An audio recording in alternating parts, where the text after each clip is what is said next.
Tu les prends comment, les vannes sur ton handicap? Je les prends super bien, les vannes sur le handicap. Bon, je vous avoue que franchement, on commence à avoir fait un peu le tour. Ou en tout cas pour moi, pas de bras, pas de chocolat. La personne qui ose me la refaire, je pense que ça part sur un octogone immédiatement. Non, mais franchement, je le prends super bien. Donc allez-y, dans les commentaires, les amis, si vous avez des vannes sur le handicap, lâchez-vous, ça fait pas de mal.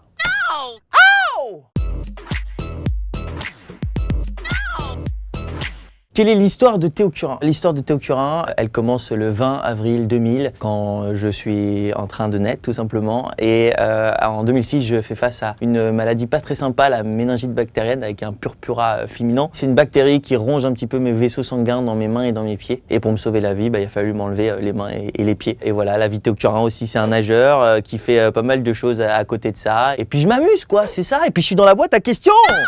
On se sent comment quand on est double vice-champion du monde de natation? C'est la classe quand même, putain, je m'étais jamais fait la réflexion. C'est cool, mais il y a encore plein de choses à faire, quoi. Avant de devenir un champion de natation, tu avais peur de l'eau. Comment as-tu su affronter cette phobie? Je me suis forcé à aller à la piscine jusqu'au jour où je me suis rendu compte que l'eau, c'est le seul élément qui me permet de me déplacer comme tout le monde. Quand j'arrive dans une piscine, j'ai plus de prothèse, j'ai pas de fauteuil, je me déplace comme tout le monde. Et c'est ça qui est super fort. Pourquoi as-tu décidé d'écrire la chance de ma vie à seulement 21 ans? Je me suis moi-même posé la question pendant longtemps. Je me suis dit, mais est-ce que je suis assez légitime en fait pour écrire un livre à peine 22 ans? Et en fait, je me suis dit, bah vas-y, tu sais quoi, lance-toi. Et quand je vois que ce livre, il fait plus de 300 pages, je me dis qu'il y avait quand même pas mal de choses à raconter. Il a changé quoi dans ta vie, Philippe Croison? Philippe Croison, il a changé pas mal de choses. Il a amputé des 4 membres, lui aussi, et il a fait la traversée de la Manche à la nage. Et ça m'a donné aussi envie de me dépasser et de me lancer des challenges. Et il m'a aussi évidemment aidé à accepter le regard des autres. Pourquoi as-tu renoncé aux Jeux paralympiques de Tokyo? Dans le paralympisme, on est classé par catégorie de handicap. Et moi, je me suis retrouvé du jour au lendemain contre des mecs qui avaient leurs 2 mains.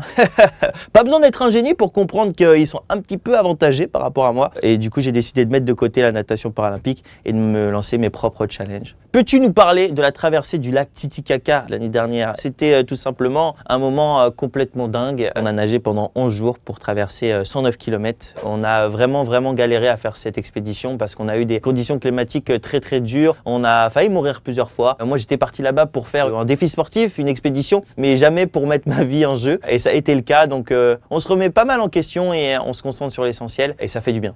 La place dans la société des personnes en situation de handicap a-t-elle évolué en France? Pour moi, ça avance dans le bon sens. Nous, les Français, on est sans arrêt en train de dire « Oh là là, on a la bourre par rapport à tel ou à tel pays ». Je reste quand même très optimiste parce qu'en fait, pour moi, on est en train de faire des efforts. Par exemple, moi aujourd'hui, je collabore avec des marques de cosmétiques ou encore des marques de fringues. Et ça, en fait, il y a 10 ans, c'était pas possible. Donc forcément, c'est en train de changer dans le bon sens et il faut qu'on continue comme ça. Est-ce que tu en as marre qu'on te pose des questions sur ta vie sexuelle? Non, pour moi, c'est important de parler de cul, parce que ça fait partie de la vie. Déjà, la sexualité, c'est tabou dans les discussions chez nous en France. Mais alors, la sexualité chez les handicapés, c'est encore pire. Et du coup, moi, des fois, j'ose prendre la parole sur ce sujet parce que j'ai le droit à ce plaisir-là, j'ai le droit de donner du plaisir comme tout le monde et ça se passe super bien.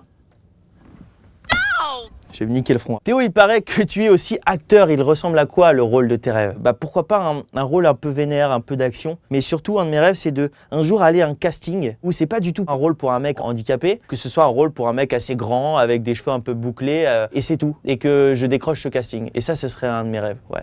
Après le lac Titicaca, ce sera quoi ton prochain défi? Ça va être celui d'être le premier athlète handisport à participer à la Santa Fe Coronda. Qu'est-ce que c'est? C'est tout simplement un marathon aquatique de 57 km qui se passe en Argentine. Et voilà, l'idée, c'est de relever ce challenge et de casser la baraque là-bas. Comment as-tu su faire de ta différence une force? Et il m'a fallu du temps parce qu'au début c'était difficile, j'ai mis du temps à accepter le regard des autres et en fait aujourd'hui j'ai fait totalement abstraction de tout ça. Donc je pense que c'est un peu comme dans le sport, c'est en s'entraînant, en essayant d'oublier tout ça. Et aujourd'hui ouais, c'est vrai que je fais plus du tout attention au regard des autres ou à ma différence, au contraire je suis très fier de ça. Allez, bisous la boîte à questions et je vous dis à très bientôt.